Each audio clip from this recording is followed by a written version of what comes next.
panguva ine vanhu voti is Vice President Constantino Chiwenga missing.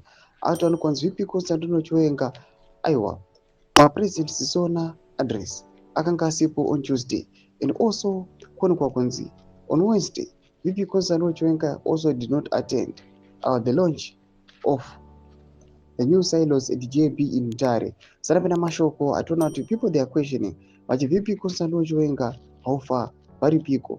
Don't subscribe or like on the bell kuti ina mkozo abdanyura chiti Zimbabweans on social media are asking questions. Where is Vice President retired Dr. CDG at Chiwenga? The man is missing in action.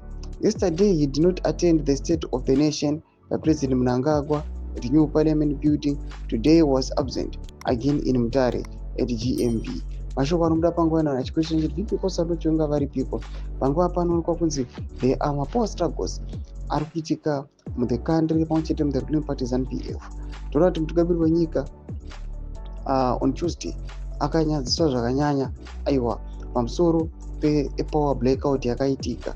Panguva ine toona VP Constantino Chiwenga achizvidistansa from activities anenge achiitwa neZANU-PF, especially the faction aligned to 2030. Nanyasi kuonekwa kunzi this faction panguva ino it has totally failed. Inongoziva zvayo, inongofocusa aiwa things to do with their money, to do with their businesses, to do with this Gananda warfare.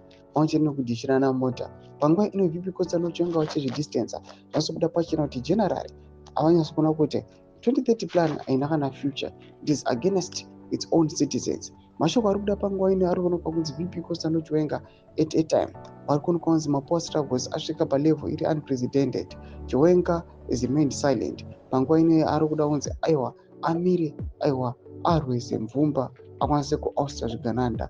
Tudze mafunguro enyu muri kudii pamusoro pechitiko ichi? Muda comment section medu za mafunguro enyu. Subscribe or like, check on the bell icon.